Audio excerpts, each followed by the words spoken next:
Sir Jabalpur railway station का CCTV footage मिल गया, लेकिन लगता है अपना बंदा हमसे एक कदम आगे था। जानता था हम फुटेज खंगालेंगे।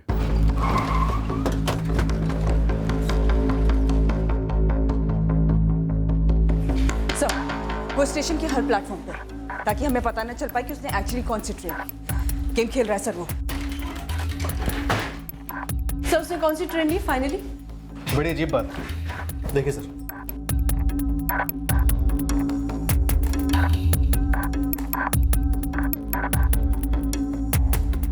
ये प्लेटफॉर्म नंबर 4 पे कौन सी ट्रेन है? भोपाल एक्सप्रेस। ये ट्रेन 4:30 बजे निकलती है, पर अपना बंदा नहीं निकला। वो 4:45 बजे प्लेटफॉर्म नंबर 3 पर नजर आता है। ये मुंबई जाने वाली ट्रेन है, 5:05 और ये आदमी 4:50 में इस ट्रेन में घुसता है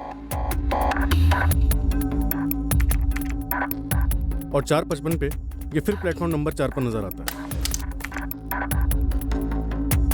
यहाँ ये 5 मिनट रुकता है और फिर उसी दिशा में वापस जाता है जहाँ से आया था। और फिर कहीं नहीं दिखता सर। मुंबई वाली ट्रेन ली 5:05 वाली? सर वो ट्रेन प्लेटफॉर्म नंबर 3 पर थी और ये वापस प्लेटफॉर्म नंबर 3 पर गया हो, ऐसा किसी कैमरे में नहीं दिखा। उसके बाद की कोई ट्रेन? 5:25 पे एक ट्रेन है अहमदाबाद की। साफ है, ये बंदा जानता था कि कत्ल के बाद भागते वक्त इसकी पूरी जर्नी ट्रैक कर सकता है। सर कितने ही पुलिस स्टेशन में इसने जगदीश चौहान को ढूंढा है। ये पक्का जानता होगा हम इसके पीछे हाथ धोकर पड़ जाएंगे। और तैयारी से पहले से थी, अलग अलग थानों में अलग अलग नाम, और मर्डर के बाद ये आंख मिचौली रेलवे प्लेटफॉर्म पे। सीसीटीवीज की भी स्टडी की होगी, तभी तो कैमरे को चकमा देकर अहमदाबाद या मुंबई की ट्रेन में शायद चढ़ गया होगा। या शायद स्टेशन से बाहर चला गया हो, ट्रेन उसने ली ही ना हो। ये सारा नाटक उसने हमें गुमराह करने के लिए किया हो, बस पकड़ के निकल गया हो। फ्लाइट सर उसने ली नहीं है क्योंकि एयरपोर्ट पे वो स्पॉट हुआ नहीं है, और जबलपुर एयरपोर्ट से फ्लाइट्स काफ़ी कम है।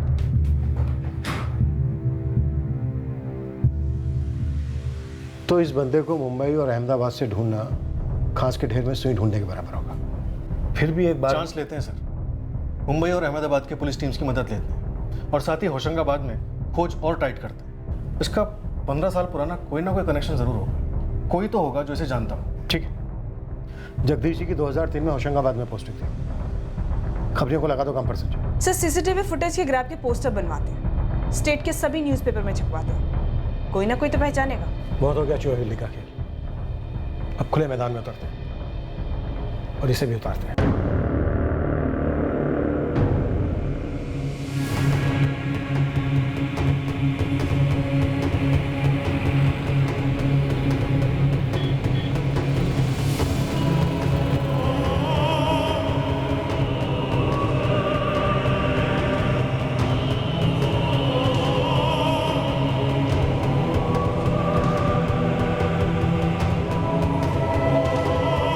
पूरे मध्य प्रदेश के अलावा हम उस बंदे को मुंबई में भी ढूंढ रहे थे, अंधेरे में तीर चला रहे थे। अहमदाबाद में भी खोज शुरू हो गई, क्योंकि हमें लगा कि हमें चकमा देने के लिए उसने शायद जबलपुर से 2 में से कोई भी ट्रेन ली हो। पर हमारे संदिग्ध की खोज में सबसे पहली खबर पड़ोस के होशंगाबाद से आई, जो हमारे रडार पर सबसे ऊपर था।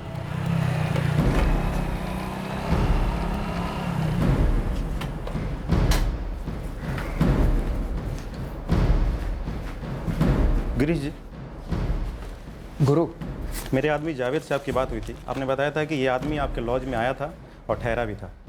हाँ, ये आदमी दिसंबर में ठहरा था यहाँ। मैंने रजिस्टर भी निकाल के रखा।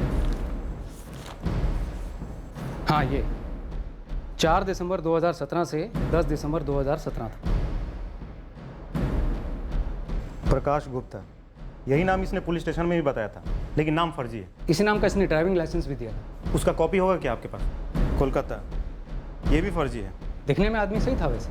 गिरीश जी, इस आदमी के बारे में और भी कुछ बता सकते हैं क्या? सीसीटीवी है ना, मैं कम से कम 6 महीने का बैकअप रखता हूँ। ये हुई ना बात, इसका फुटेज सीडी में डालकर फटाफट दे दीजिए। हाँ, इसमें उसका दोस्त भी दिखेगा फुटेज में।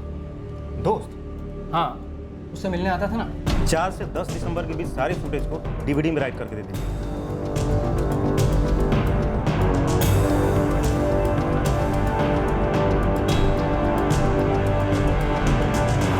दिसंबर को चेकिंग होते हैं और फिर शाम को 5:30 बजे एक दोस्त मिलने आते हैं। सर थोड़ा आगे फॉरवर्ड कीजिए।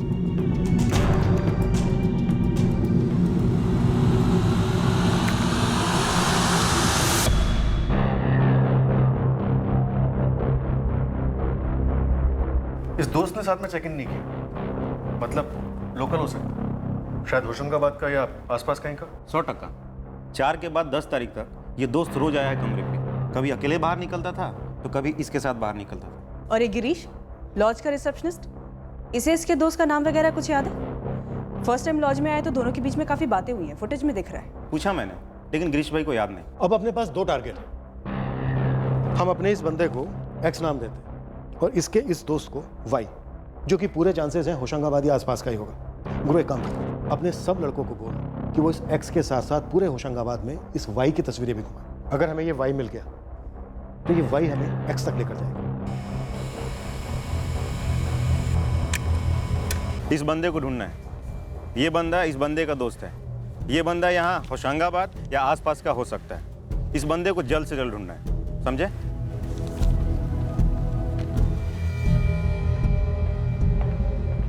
सर 2003 में लगभग 50 केस रजिस्टर हुए, सारे के सारे स्कैन किए हैं सर, लेकिन इनमें से तो ऐसा कोई नहीं दिख रहा जहां संदिग्ध या फिर मुजरिम वापस लौटकर ऐसा जानलेवा हमला कर सके। और सर ये अपना बंदा एक्स यहाँ के हिस्ट्री शीटर की लिस्ट में आपको कहीं दिखा?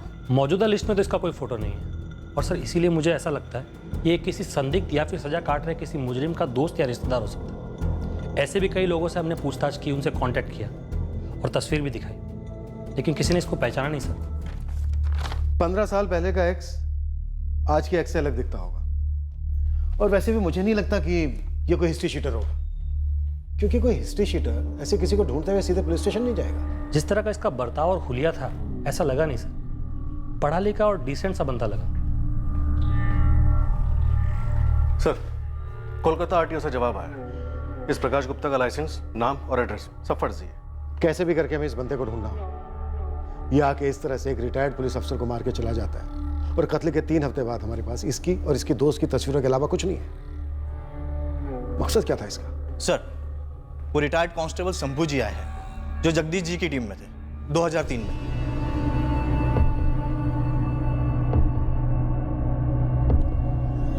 शंभू जी आइए। सर जी, सच कहें तो कौन से मुजरिम के दिमाग में बदले का कीड़ा घुस जाएगा यह हम में से कोई नहीं बता सकता।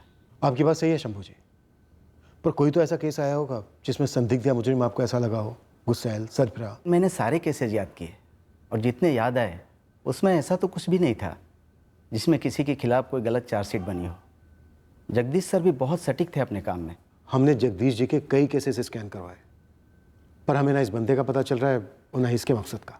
शंभू जी, अभी तक जो सामने आया है वो पर्सनल ही लग रहा है, लेकिन जगदीश जी की फैमिली कह रही है कि ये कोई निजी पारिवारिक मामला भी नहीं है। लेकिन एक बात तो पक्की, जो कुछ भी हुआ वो 2003 और 2005 के बीच यहीं होशंगाबाद में हुआ।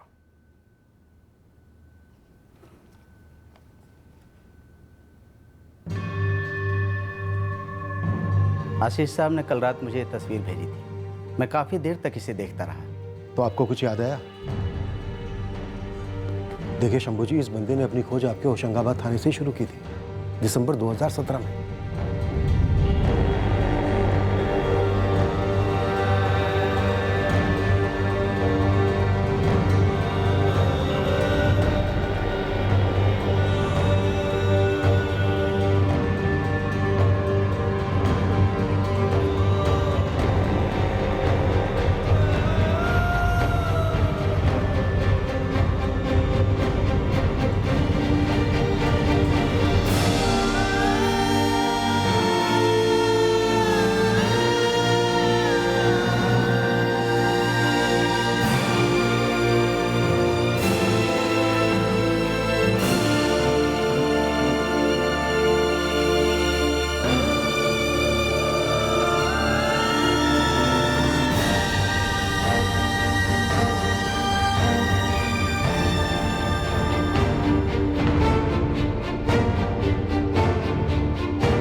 नहीं करना चाहिए था बच्चे। सर, मैं पक्का तो नहीं कह सकता, लेकिन ये चेहरा मुझे उस लड़के की याद दिला रहा है। कौन लड़का शंभू जी? केस क्या था? नाम क्या था लड़के का? नाम वाम तो याद नहीं है, काफ़ी साल हो गए ना। पर शंभू जी केस तो दर्ज हुआ होगा ना? केस नहीं था, दर्ज नहीं किया था। सिर्फ ये आंखें, मुझे अब याद आ रहा है सर, शायद वो यही था। कौन लड़का शंभू जी? एक 18 साल का लड़का था, लड़की का मामला था। कौन सी लड़की? लड़की का नाम क्या था? नाम तो याद नहीं है मैडम, प्यार का मामला था। भागे थे दोनों। लड़की के माँ बाप हमारे पास मदद के लिए आए थे। अरे इंस्पेक्टर साहब, हमारी बेटी सीधी और शरीफ लड़की है, वो खुद से उस लफंगे के साथ जा ही नहीं सकती। लेकिन ये चिट्ठी, ये उसकी खुद की लिखाई है? आप कहना क्या चाहते हैं? वो खुद से भागी होगी। लड़की नाबालिग थी सर, और इस लड़के के साथ भागी थी, और ऊपर से पीछे चिट्ठी भी छोड़ गई थी। हमने लड़के के परिवार को भी हाजिर किया था। उनके पास भी एक चिट्ठी थी जो लड़का पीछे छोड़ गया था। मालूम यह हो रहा था कि लड़का और लड़की दोनों ने मिलकर प्लान बनाया था और भागे थे। तेरे लड़के ने मेरी बेटी का किडनैप किया है, किडनैप। उसके भोलेपन का गलत फायदा उठाया है। क्रिमिनल है तेरा लड़का। हमारा बेटा भी चिट्ठी छोड़ कर गया है, मतलब दोनों बच्चे साथ मिलकर भागे। देखिए सर। सर, दोनों बच्चे हैं, जवानी की कगार पे हैं, बहक गए होंगे और कर दी ये गलती। तुम्हारा बेटा कहाँ है? सर, अगर मुझे पता होता तो मैं बच्ची के साथ उसे यहाँ लेकर आता। तेरे लड़के ने मेरी लड़की से जबरदस्ती चिट्ठी लिखवाई। सर, दोनों घरों में चिट्ठियां मिली हैं। सर, दोनों ने साथ में मिलकर बचकानी हरकत की होगी। अच्छा, तो ये बचकानी हरकत करने से पहले तेरे भाई ने तुझे बताया था क्या? सर, अगर वो बताता तो मैं उसको भागने देता क्या? नहीं सर, हमें कुछ पता नहीं है। उसके भागने के प्लान को लेकर हमें भनक तक नहीं मिली। झूठ बोल रहे हैं साफ साफ। ये सब जानते हैं लेकिन छुपा रहे। अब ये नाटक बंद करो और सच सच बता दो, और बेटे ने इनकी बेटी को कहाँ छुपा के रखा है, वरना बाप बेटे को अंदर कर दूंगा अभी के अभी। हमें कुछ पता नहीं, आप यकीन कीजिए हमारा। सर, मैंने उसके सारे दोस्तों से पूछा, लेकिन उसने अपने किसी भी दोस्त को एक शब्द भी नहीं बोला। अब दोनों बच्चों को ढूंढकर वापस लाइए। हम मानते हैं कि हमारे लड़के की गलती है, लेकिन वो भी तो बच्चा ही है ना सर। चुप कर। बच्चा बच्चा बोलकर पल्ला मत झाड़। तेरे बेटे ने गलत नहीं बल्कि गुनाह किया, गुनाह। अगवा किया है मेरी बच्ची को इन सब ने। सर, मेरी शिकायत दर्ज कीजिए इन सब के खिलाफ। ऐसा मत कहिए, दोनों बच्चे हैं, सिर्फ उनसे गलती हुई है। अब भीगी बिल्ली तो ना बोलो। तुम्हारा लड़का कोई बच्चा नहीं है, 18 साल का है। और एक बात कान खोल के सुन लो तुम, इनकी बेटी नाबालिग है। किडनैपिंग के साथ और भी संगीन चार्ज लग सकते हैं और वो मैं लगाऊंगा। क्योंकि लड़की नाबालिग थी, हमने तुरंत एक्शन लिया। उस लड़के के बाप को बुलाकर कड़ी पूछताछ की और जोड़ों को ढूंढना शुरू कर दिया। 3-4 दिनों के अंदर ही एक लॉज में दोनों मिल गए।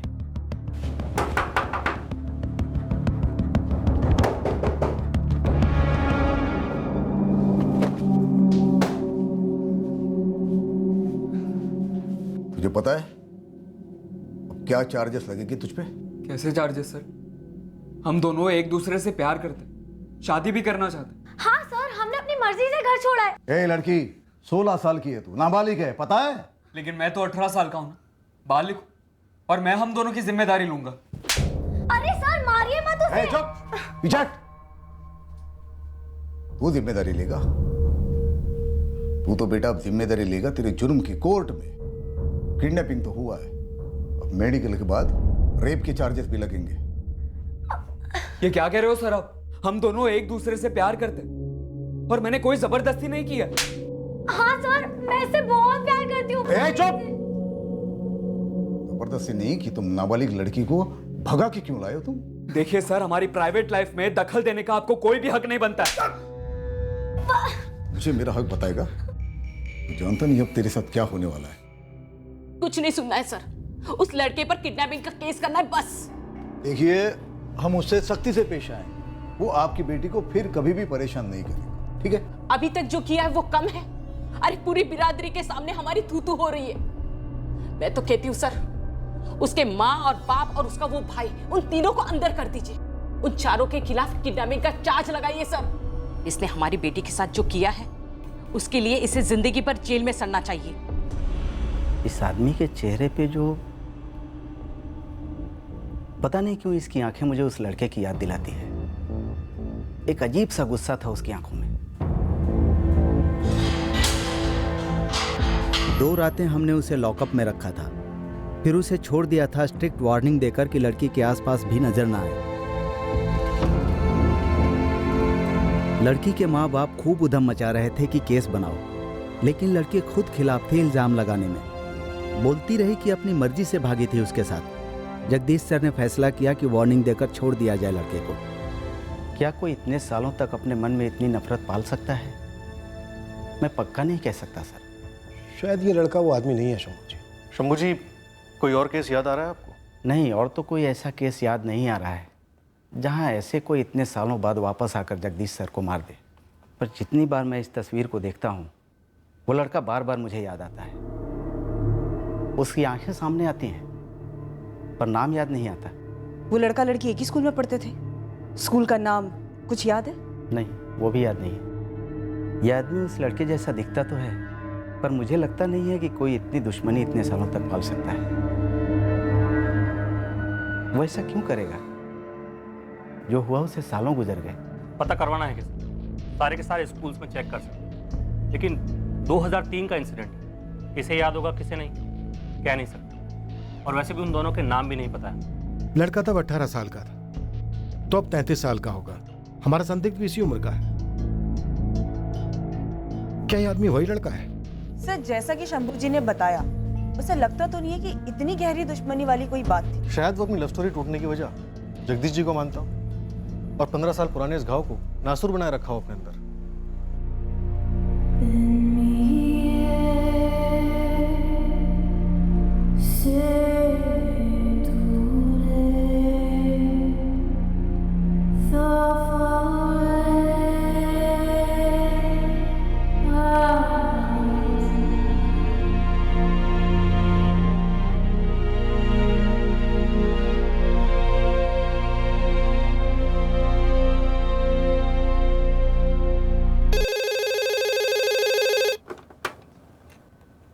Yeah, Ashwin? Come to my cabin. Yeah, come in. ये क्या चल रहा है? क्या हुआ? मैंने कुछ खबर सुनी तुम्हारे बारे में। कैसी खबर? तुम बताओ। खबर आपने सुनी है, आप ही बताइए। यार, तुम्हारे साथ ना ये सीरियस वाली एक्टिंग भी नहीं चलती। तुम्हारा प्रमोशन हुआ है। ओ यार, प्रमोशन की न्यूज़ के बाद कोई ओ बोलता है क्या? कोई खुशी नहीं, कोई एक्साइटमेंट नहीं? नहीं, खुशी है ना। तो फिर इतने ज़्यादा टेंस क्यों लग रहे हो? जब से तुम वापस आए हो ना, तुम में कुछ बदलाव आया है। ऑफिस में सभी कह रहे हैं, किसी से बात नहीं करते, हेलो तक नहीं कहते। What's troubling you? नहीं, बात करता हूँ सबसे। 4 महीने तुम कहाँ थे? प्रमोशन की न्यूज़ के लिए थैंक्स अश्विन। ये प्रमोशन का मेल मुझे आएगा ना? हाँ, हेड ऑफिस से और पर्सनल से मेल आ जाएगा। मैंने सोचा ये खुशखबरी मैं खुद दूं। थैंक्स। समीर,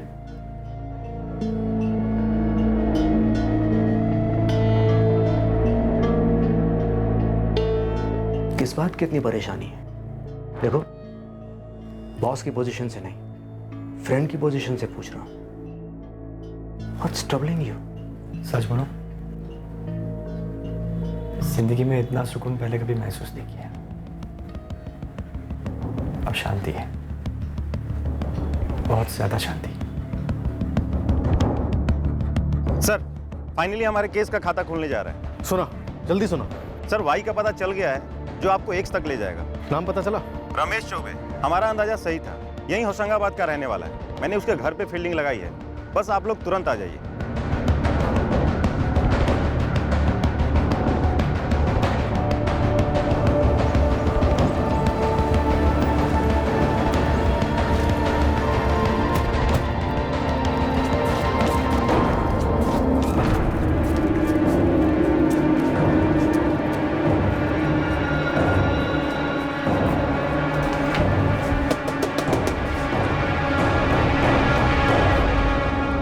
हाँ जी, जबलपुर पुलिस। जी कहिए। कहना तुझे, सवाल हम करेंगे। लॉकअप पे।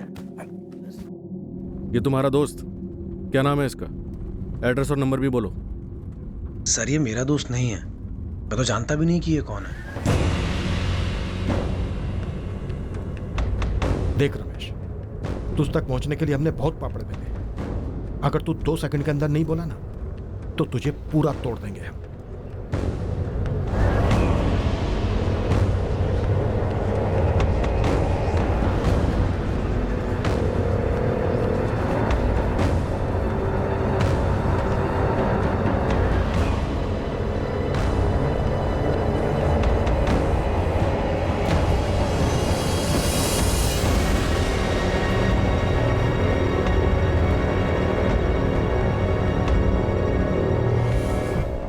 समीर जायसवाल जी। कहते हैं सच्चे दिल से कोई तमन्ना करो तो उसे पूरा करने के लिए सारी कायनात जुट जाती है।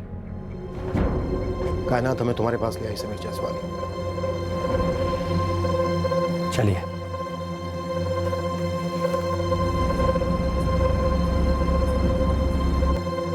मेरी लाइफ तो उसी दिन बर्बाद हो गई थी जब रीचा और मुझे पकड़कर वापस लाया गया। वो होना नहीं चाहिए था, उनको ऐसा नहीं करना चाहिए था। हम दोनों बस हमेशा साथ रहना चाहते थे। हम दोनों सिर्फ यही चाहते थे बस। मेरा उसे और उसका मुझे चाहने में हमारे संस्कारों, हमारी परवरिश का कोई लेना देना नहीं था। हम सच्चा प्यार करते थे एक दूसरे से। घर से भागने का फैसला हम दोनों ने मिलकर लिया था। मैंने उसे किडनैप नहीं किया था, हम दोनों अपनी मर्जी से भागे थे और हम दोनों को अपनी मर्जी के खिलाफ वापस लाया गया, अलग किया गया। उसके बाद रीचा और उसकी फैमिली होशंगाबाद छोड़ के कहीं और चली गई। वो हमेशा के लिए चली गई। दोबारा कभी देख तक नहीं पाया उसे मैं। और इस सब के लिए तूने इंस्पेक्टर जगदीश चौहान को जिम्मेदार ठहराया। रिचा नाबालिग थी उस वक्त, केस बनता तो कहीं नहीं रहते तुम। वो तो वैसे भी कहीं का नहीं रहा। मुझे जो जिल्लत का सामना करना पड़ा वो करना पड़ा, लेकिन मेरे पापा, उनके साथ जो हुआ नहीं होना चाहिए था। अगर जो हुआ वो जुर्म था कोई, तो उसके लिए मैं और सिर्फ मैं जिम्मेदार था। पर उसके लिए मेरे पापा को सजा क्यों दी गई? उन्हें क्यों लॉकअप में रखा गया? कभी एक शब्द नहीं बोले मेरे पापा,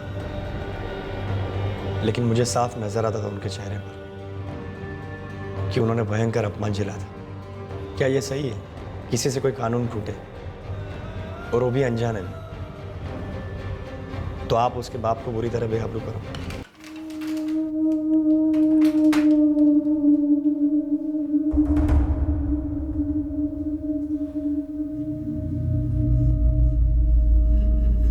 शरद जायसवाल, भाई नसीब अच्छा है तुम्हारा जो उस लड़की ने कोई चार्ज नहीं लगाया तुम्हारे बेटे पे। वो लोग अपना केस वापस ले रहे हैं। अरे हीरो, तुम लोग अगर मेरे हाथ नहीं लगते ना तो तुम्हारे पूरे खानदान की हालत मैं खराब कर देता। क्यों क्यों करेंगे आप ऐसा? और मेरे परिवार वालों ने किया ही क्या? भागा तो मैं था। साहब 18 साल में इतनी अकड़ है? ये सब तेरे लाड़ प्यार का नतीजा है शरद। पंख निकल आए तेरे बेटे के। इसे जो पंख आए ना वो तेरी वजह से। मेरे पापा को कुछ भी कहने की जरूरत नहीं है। समीर चुप कर, मैं कह रहा हूं ना। आंखें नीचे कर, तो सारे 1 मिनट में चर्बी उतार दूंगा यहीं पे। वो तो मैंने मना कर दिया था उन लोगों को केस करने के लिए, और अब तो लगता है कि करना ही चाहिए था। तगड़ी चार्जशीट बनती, 7-8 साल के लिए जाता अंदर। चल निकल यहां से, और इसके साथ सख्ती से पेश आ। अकल ठिकाने ला इसकी, नहीं तो बड़ा होके और जुर्म करेगा तेरा बेटा। चलो निकलो यहां से।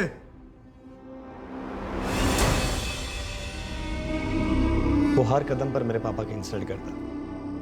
रोज शाम जब पापा घर लौटते ऑफिस से तो उनकी गर्दन नीचे नहीं थी, आंखें नम सी होती, शर्म के मारे, जैसे मैंने कोई कत्लेआम किया।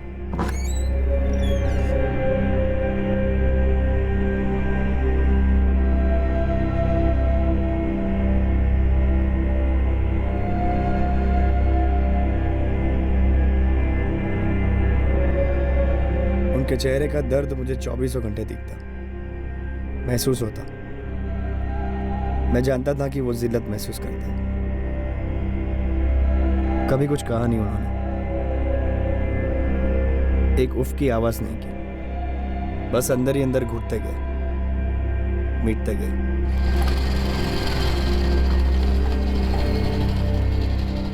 गया पान लगा देना एक। शरद जायसवाल ठीक तो हो ना? मुझे लॉकअप से छोड़ दिया गया, लड़के पर नजर रखे हो ना? लेकिन हमारी जिल्लतें खत्म नहीं हुई। उसके बाद जब भी वो मेरे पापा से टकरा था, पट्टा बांधना चाहिए। वो उन्हें जलील करता। मेरे सामने ये एक बार हुआ था, पर मुझे यकीन था कि जगदीश ने मेरे पापा को ऐसे कई बार जलील किया होगा। मुझे थप्पड़ मारे, गालियां दी गई, मुझे उतना फर्क नहीं पड़ा था, लेकिन मेरे कारण मेरे पापा की बेइज्जती होती रही। ये मुझसे बर्दाश्त नहीं होता था। मैं पापा को मायूस नहीं देख पाता था। मेरे पापा मेरी दुनिया थे, और मैं उस दुनिया को एक एक दिन, एक एक रात बिखरते हुए, टूटते हुए देख रहा था। रीचा मेरा प्यार थी, पापा मेरे सब कुछ। दोनों को मुझसे अलग कर दिया उस एक आदमी ने। उन्होंने तुझे जेल से बचाया, एक नाबालिग लड़की को बचाया, एक संगीन जुर्म होने से बचाया। सच्चा प्यार करना जुर्म है? सच्चा प्यार होता तो रुकते, इंतज़ार करते रिचा के बालिग होने का, अपने 21 साल के होने का, और उससे पहले अपने अपने माँ बाप से बात करने की कोशिश करते। हमें पता था कि हमारे पेरेंट्स उस बात के लिए राजी नहीं होंगे। उस वक्त हमें जो ठीक लगा हमने किया। अगर कोई दो इंसान अपनी मर्जी से कोई फैसला करे तो उससे कोई कानून तो नहीं टूटता है ना। अगर उसने हमें अलग नहीं किया होता तो ऐसा कुछ होता ही नहीं। उस एक आदमी की वजह से मैंने मेरी जिंदगी में सब कुछ खो दिया। रीचा चली गई, पापा भी पहले जैसे नहीं रहे, उनकी इज्जत चली गई, मेरा भाई भी घर छोड़ के चला गया, फिर मम्मी भी चल बसी। ये सब कुछ हुआ उस एक आदमी की वजह से। मेरी मम्मी के जाने के बाद मैं कई बार होशंगाबाद पुलिस थाने के बाहर खड़ा रहता, इस इंतजार में कि कब मुझे जगदीश चौहान दिखे और मैं उस पर हमला करूं, उसे बताऊं कि उसने मेरी जिंदगी बर्बाद कर दी थी। और मैं ऐसा कर ही देता अगर मेरे पापा ने मुझे रोका नहीं होता। क्यों कर रहा है बेटा? समीर, मैं तुझसे कुछ पूछ रहा हूं। पापा, मुझसे बर्दाश्त नहीं। उसने हम सबकी जिंदगियां बर्बाद कर दी, और मैं आपको ऐसे मायूस नहीं देख सकती। उसे भूलने की कोशिश कर, जिंदगी में आगे बढ़ने की कोशिश कर। क्या गलती थी मेरे और ऋचा के रिश्ते में? क्या गलत किया था हमने? और इन सब में आपकी क्या गलती थी पापा? वो शहर छोड़कर जा चुकी है, भूल जाओ उसे। तो वो इंस्पेक्टर क्यों नहीं भूलता? आप मौका ढूंढ ढूंढ के आपकी इंसल्ट करता है। अपने गुस्से पे काबू रख, तेरी जिंदगी पड़ी है सामने। देख बेटा, मैं सिर्फ और सिर्फ तेरे लिए जीता हूं। तुम्हें अपने इस अतीत को भूल कर जीना होगा। नहीं हो पाया मुझसे सर। सब कुछ भुलाकर नए सिरे से जिंदगी जीना नहीं हो पाया मुझसे। जगदीश चौहान ने मेरे साथ जो किया था वो मेरी जिंदगी का हिस्सा बन गया था, जिससे मैं अलग नहीं हो पाया। फिर भी एक बार मैंने कोशिश जरूर की थी सब कुछ भुलाने की, लेकिन जगदीश चौहान ने मुझे भूलने नहीं दिया। मैं और नमिता एक दूसरे को पसंद कर चुके थे, लेकिन बात आगे नहीं बढ़ पाई, क्योंकि बात आगे नहीं बढ़ने दी गई। क्या हुआ पापा? और लड़की वाले कह रहे हैं कि उन्हें रिश्ता आगे बढ़ाना नहीं है। अमिता, एटलीस्ट रीजन तो बताओ। हम दोनों ने एक दूसरे को पसंद किया था, सब कुछ सही चला था हमारे बीच, एंगेजमेंट की तारीख भी लगभग। फिर ये अचानक से क्या हो गया तुम्हें? मुझे लगता है हमारी जमेगी नहीं समीर। क्यों? ऐसा अचानक से क्यों लग रहा है तुम्हें? पता नहीं, पर मुझे ऐसा लगा तो बेटर है हम यहीं रुक जाएं और आगे ना बढ़ें। किसी ने मेरे खिलाफ या मेरी फैमिली के खिलाफ तुमसे कुछ कहा है क्या, या तुम्हारे पेरेंट्स को? नहीं। जगदीश चौहान है ना, उसी ने कान भरे तुम सबके। क्या मुझे नहीं पता कौन है जगदीश चौहान। रहने दो, पहले रीचा, फिर नमिता। वो मेरी जिंदगी बर्बाद करता गया, लेकिन उसके बाद मैंने पापा का दिल दुखाने जैसा कुछ नहीं किया। उनकी हर बात मानी, क्योंकि पापा ही मेरे लिए सब कुछ थे।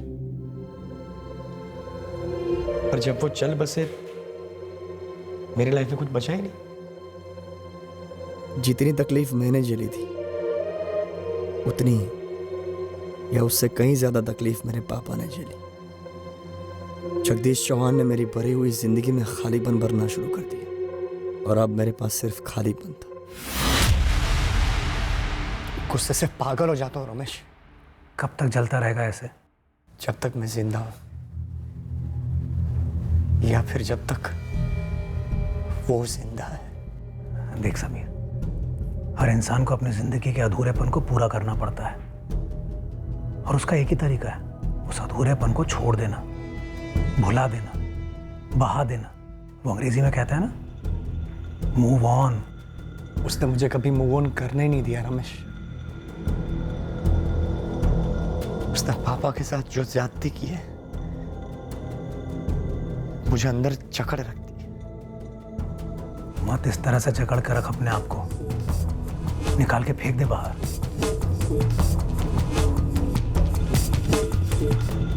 सर, समीर बचपन का दोस्त है मेरा, बेस्ट फ्रेंड। मैंने बस उसे एक सलाह दी थी, एक याद में जकड़ा मत रहे, खुला छोड़ दे मन को। मतलब मार डाल जगदीश चौहान को? नहीं सर, बिल्कुल नहीं। मेरा वो मतलब नहीं था कहने का। लेकिन तुम्हें मालूम था समीर ने गन खरीदी। तुम्हें यह भी मालूम था कि वो जगदीश चौहान की खोज में निकला है। फिर भी ना तुमने उसे रोका और ना ही पुलिस को आगाह किया। और फिर जब वो जगदीश चौहान तक पहुंच गया, तुम्हें फ़ोन किया, तब भी तुमने उसे रोकने के लिए कुछ नहीं किया। शायद मुझसे गलती हो गई सर। शायद गलती नहीं हुई, पक्का गलती हुई। गुनाह हुआ है तुमसे। इस मर्डर में तुम बराबर के भागीदार हो रमेश। रमेश, रमेश, मैंने उसे ढूंढ लिया मैंने उसे रमेश।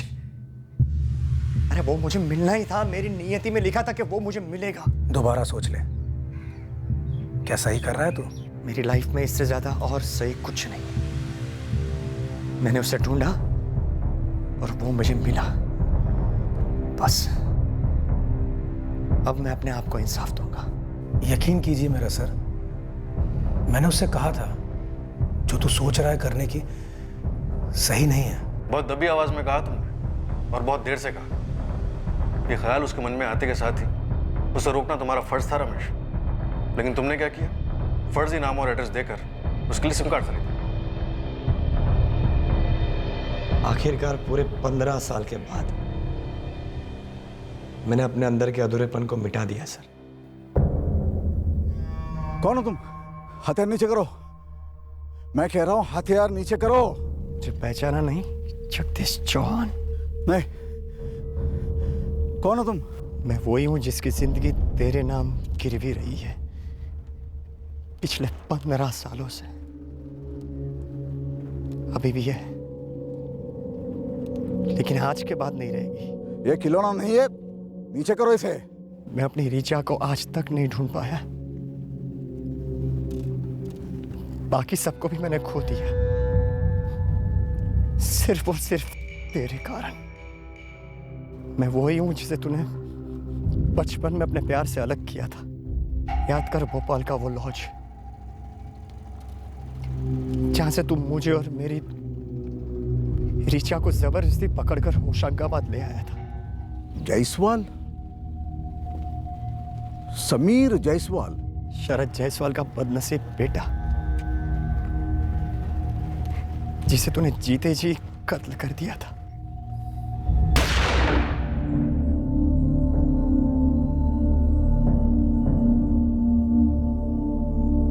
गन कहां से खरीदी?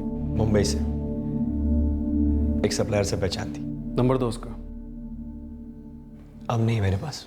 तो अब तेरे अंदर का अधूरापन खत्म हो गया? मिलके तेरी आत्मा को शांति? जी, ऐसा ही समझ लीजिए।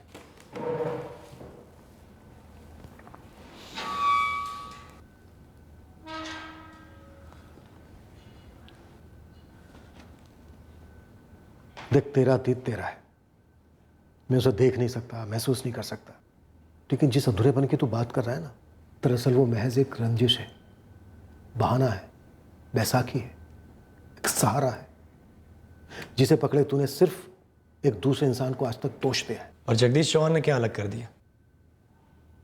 मेरी उस एक हरकत के लिए उसने किसी और को दोष दिया, दर्द दिया, दंड दिया,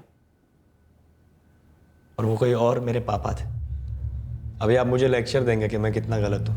मैं जानता हूं मैंने गलत किया है, लेकिन किसी ने जगदीश चौहान से कहा कि उसने कितना गलत किया था।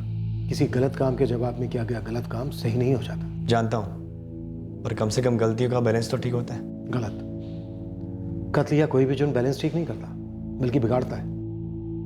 बैलेंस तो अब ठीक होगा जब कानून तुझे सजा देगा। मेरी पूरी जिंदगी एक सजा थी, कानून अब क्या सजा देगी मुझे? खुद पर हमेशा इतना तरस खाते आया है, कभी एक बार आईने के सामने खड़ा होकर ये नहीं सोचा कि जो सामने है वो वर्तमान है, अतीत पीछे छूट गया है। वर्तमान का रास्ता भी अतीत से ही निकलता है सर।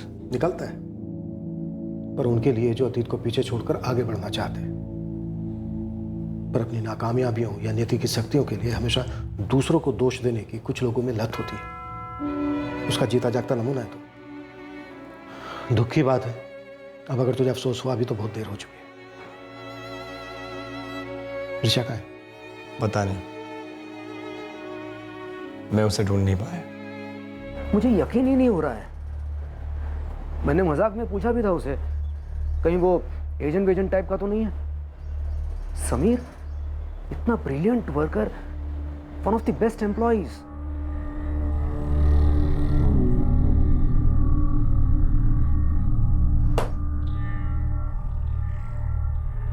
वो किसी को मारने गया था, ये बॉट अ गन। उनको भनक भी नहीं लगी होगी कि कोई इतनी नफरत पाले बैठा है उनके लिए। कैसे पता होता मीनाक्षी जी? 15 साल पहले जब ये इंसिडेंट हुआ, तब सपने तक में नहीं सोचा होगा कि 15 साल बाद इसका इस तरह से नतीजा सामने आएगा। एक दोस्त, एक करीबी दोस्त जो समीर को अपनी रंजिश पर काबू पाने में मदद कर सकता था, पर नहीं की। ऐसे दोस्त कभी दोस्त नहीं हो सकते। वो कैसी मुश्किलें हैं जो जुर्म से दूर हो सकती हैं। वो कैसा सुकून है जो कत्ल करके मिल सकता है। अधूरापन, रंजिशें, ये कोई नए जज्बात नहीं है। इंसान अपने अंदर दोनों को कुछ मात्रा में पनपने देते हैं। कई लोग इस दर्द को भुलाकर नए सिरे से जिंदगी शुरू कर देते हैं, अधूरेपन को समय के मझधार में छोड़ देते हैं, मूव ऑन हो जाते हैं, और कई लोग इससे निकल ही नहीं पाते। हाँ, दूसरों पर इल्ज़ाम लगाना काफ़ी आम बात है। हर दूसरा इंसान कभी ना कभी ऐसा करता ही है। फलाने ने मेरे साथ ऐसा किया, या मेरे साथ ही ऐसा क्यों हो रहा है, मुझे ये चीज़ नहीं मिली इसलिए मेरी ज़िंदगी ऐसी है, मुझे लाइफ में ये मिलता तो मैं इससे बेहतर इंसान बनता। ऐसे ख्यालों के समंदर में कुछ लोग पूरी पूरी ज़िंदगी गोते खाते रहते हैं। अतीत के हालातों को, लोगों को अपने वर्तमान के दर्द के लिए दोष देना एक दयनीय हरकत है। खुद पर तरस खाने से ज़्यादा जिल्लत किसी और बात में नहीं। फिर मिलेंगे अगले हफ्ते एक नए केस के साथ। क्राइम पेट्रोल सतर्क। जय हिंद।